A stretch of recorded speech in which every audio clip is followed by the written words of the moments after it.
Hello there everyone, welcome back to the channel, welcome back to yet another video. It's that time of the week again, it's match preview time. Bristol City take on, Huddersfield at Ashton Gate. 4 hours exactly from kickoff as I'm recording this. So yeah, we'll get straight into it I suppose. Huddersfield in 10th position in the championship. Bristol City obviously 18th of that 2-2 draw away at Hull, and surely we'll be looking to make it 3 unbeaten in this next game. We won obviously. Who did we beat? We beat Derby at home 1-0, and then obviously drew 2-2 away at Hull. So 4 points and 2, which is not bad, but against teams who are going to be down there at the bottom, maybe we could have got 6 points. Who knows? Maybe we're a bit fortunate to even get 1 point away at Hull. So we'll be certainly looking to at least try and get a point here at Huddersfield, So yeah, it's not going to be an easy game. Huddersfield, a very good team, like to progress the ball through the thirds. We've got Lee Nichols and goal, obviously, who orientate those attacks, negotiate those attacks. Matty Pearson, to centre-back pairing, which is quite good, and the wing-backs are quite good as well. Sorba Thomas, obviously, there some sensation, brought him in from Bournemouth, he's been really good. He'll certainly be looking to pose a threat from those set pieces, his crossing. So Callas, Atkinson, whoever it is, Zach Viner, going to have to defend accordingly to deal with those crosses coming in from the right hand side from Sorba Thomas, because it's either going to be Danny Ward, Josh Gromer, Jordan Rhodes potentially up top, trying to cause problems for Huddersfield. Trying to cause problems for Bristol City from a Huddersfield point of view. So we're going to have to be on it in terms of Sorba Thomas and dealing with him. Sean Hudson has definitely addressed that in his training, in his match preview for this game. And Huddersfield last season tend to score a lot of goals, but defensively they were a bit weak. They tried to address that by bringing in Matty Pearson, Ollie Turton.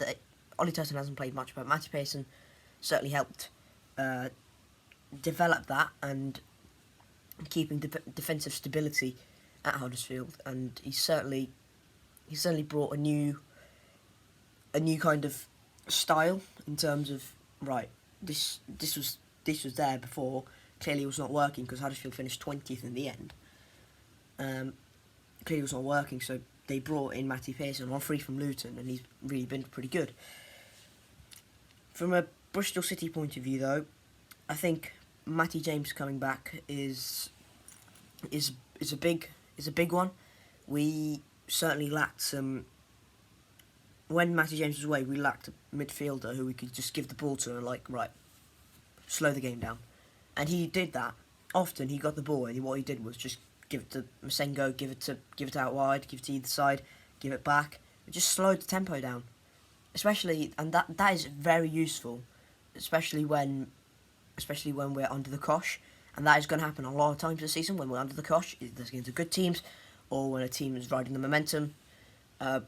We are going to be under the cosh. So Matty James is really useful then.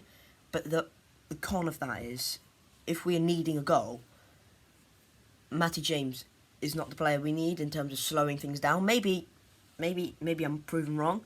Matty James can. Maybe Matty James can ping a long ball in, ping a cross in, as we saw against Hull. Scored a last minute equaliser, so maybe he can score a goal, get into the box, pose a threat there. So overall, I think Matty James is a really big gain for us in terms of him coming back is absolutely massive. One concern I have though in the City team is Alex Scott potentially not being available. George Tanner obviously had to come on for Alex Scott in the first half at Hull. If Alex Scott is not available, that is going to be a huge blow to us. George Tanner, he'll be against Josh Koroma, presumably, and Harry Toffolo, presumably again.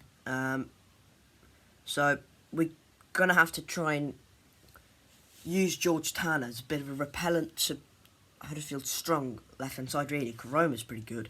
Toffola's pretty good. So both of them are going to try and target George Tanner, which, if George Tanner does play, is going to be a bit of a problem for us. So we need to try and antidote that in terms of, right, can we give George Tanner a bit of support? Can we play 3 at the back and the right centre-back can help George Tanner out? Can we sacrifice a midfielder and put him in there? What do we do? Because if we leave George Tanner exposed, then it's going to be a big of a problem. Now, I'm not saying George Tanner's not a good player, because I think he is, and I think he's got a lot of potential. He's definitely showed that in his first games. But recently he struggled, because basically an attacking midfielder's taken his position at right wing-back, which is obviously not good.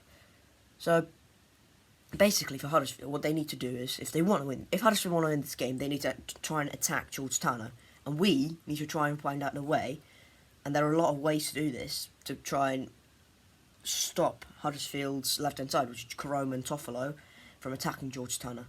And we need to try and work our way to see, right, how can we stop them from their attacking threat, or maybe do we allow that to happen and hope that they don't kind of capitalise on it, and maybe Tampus Callas has a good game, or someone on the right side has a good game, Zach Viner, and then when they're caught ahead of the ball, let's try and really hurt them whilst going forward, because George Tanner going forward is really good, and I think he can do pretty well going forward. And yeah, one final concern I have in this Bristol City team is Chris Martin up top. Now, Chris Martin obviously is a brilliant championship striker. He's a brilliant championship striker.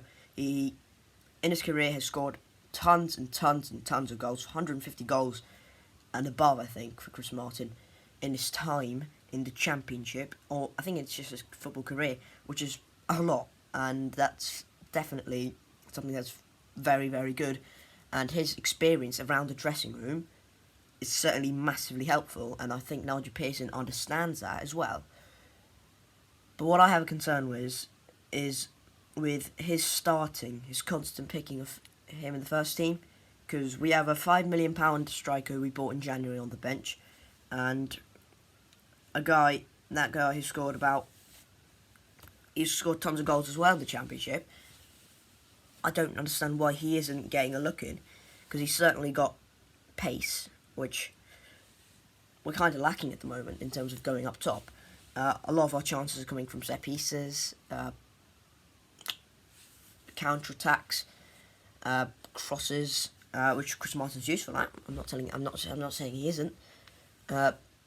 But we need someone with a bit more dynamism up top, because Antoine Semenyo, once he started against Derby, and now he started against Hull as well, he's shown that dynamism which we've lacked, and I'm certainly aware of the fact that Chris Martin is very good in the air, but he's not exactly the tallest. So if a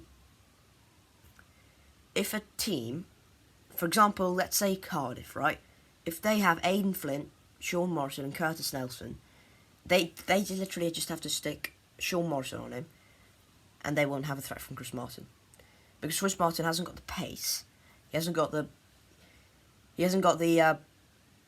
acceleration, he hasn't got stamina to last the full 90 minutes. And as we get into this period of Christmas and after Christmas, and once we get into that January-February time where we're like, oh God, here we go, we are properly in this dogfight now. We need to try and get some counter-attacking ability, because it's very evident Nigel Pearson is setting us up to play counter-attacking football. But what's happening at the moment is, because we've got Chris Martin, and we know that his strengths are in the air and not running in behind, and because we know that, we're just trying to get up to him and hope that he knocks one down, and maybe Andy Weimann or Antoine Semenyo or whoever it is from midfield gets onto it and starts the counter-attack and help us go forward. But at the moment, it's not happening enough, because Chris Martin is clearly struggling in the City team and to fit in. And I think if Huddersfield just mark Chris Martin competently, if he does start, that is, marks Chris Martin competently, then I think they won't have another threat from Chris Martin. But again, not saying he's not a good player, because I think he is, because I think he has got some very good strengths in the air. But again, that comes with an issue, because he's not the tallest. So if you stick a good person in the air, like I mentioned, Sean Morrison or Aidan Flint or Curtis Nelson from Cardiff, stick him on there, and you're fine, I suppose. And final thing for me, and I'm gonna say this because I feel like I need to say this. The things about who was it again? I forgot. The things about Cameron Pring coming in. Who he might be starting, and that is interesting, and that is certainly going to be a surprise to me, because I think I would definitely keep Callum O'Dowda in the starting 11, because if Cameron Pring is going to play, why would he play on the right hand side? Presumably we're going to stick with this 3-4-1-2, which I quite like, by the way, which is proving to be quite good for us. If we are going to stick with this 3-5-2, 3-4-1-2, whatever, 3-4-3, let's just say, why would Cam Pring play as right wing back when he's clearly a left-hand side wing back? I don't understand that. So if Cam Pring's going to play, I think he should definitely play on the left-hand side. But I don't think Cam Pring should play, because Callum O'Dowda, for me, has been pretty good since he's been in the starting 11. So I wouldn't personally change much. One change I would make, though, is probably take Hannah Masengo out, because recently Hannah Masengo struggled, and against Hull he was pretty abject. Against Derby he was a bit better, but not overly better. Sheffield United did make an impact. Stoke was meh.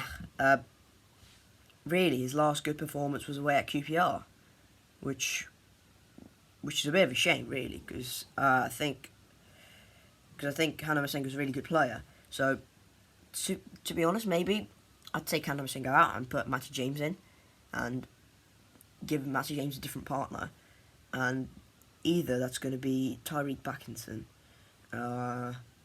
Joe Williams is not fit. I'm not sure, actually. Andy King's not fit. Casey Palmer's definitely not going to play. Probably Tyreek Backinson, isn't it? So maybe I'd put Tyreek Backinson in for Hannah Masengo and see how it goes. In terms of score predictions now for Huddersfield, they've got a very good left-hand side for me. If they can exploit that, which I think they will, I think they can definitely score. Now, can we do more than them in terms of our attacking capabilities? Because I think we do have a chance going forward. We just need to exploit it much more than we are currently doing. I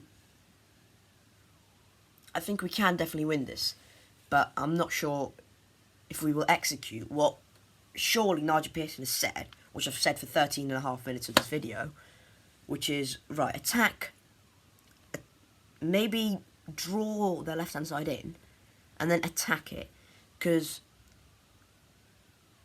we have got the players, because Andy Weimann is presumably going to play on the right-hand side, and if he does play on the right-hand side, he's got the pace to beat Toffolo, he's got the pace to beat Karoma, he's got the pace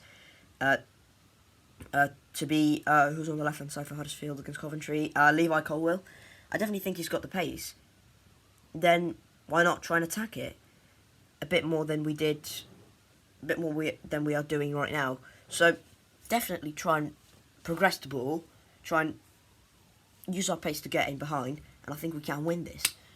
Score prediction, though, I'm gonna go for a 1-1 draw, because I think if Huddersfield are going to set up in a way where they're going to play openly again, and they're going to be nice and open, and maybe we can try and get a goal from there, then maybe we can do something. But I think Huddersfield have got the quality up top. Danny Ward, I think, is not a bad option. Josh Karoma, as I mentioned, Dwayne Holmes. who else was there for them? Fraser Campbell, Jordan Rhodes. The attacking is not... It's not bad, but it's not great. I think it's got good quality in it. I think Karoma and Holmes are pretty good. I think Danny Ward's been in good form. He's got that excellent goal against Coventry, by the way. So yeah, I think they have got the attack quality to hurt us. So I think I'm going to go for a 1-1 draw. I think both teams are going to be equally matched. Huddersfield not on great form, but maybe we can try and nick something from Ashton Gate. Right, 15.5 minutes I've waffled on for. Thank you very much for watching. If you have enjoyed the video, thank you. Thank you very much. Hit the like in the video if you haven't already. Subscribe to the channel. Would be greatly appreciated. Comment down below your thoughts on the game. And until next time, guys, I will see you later.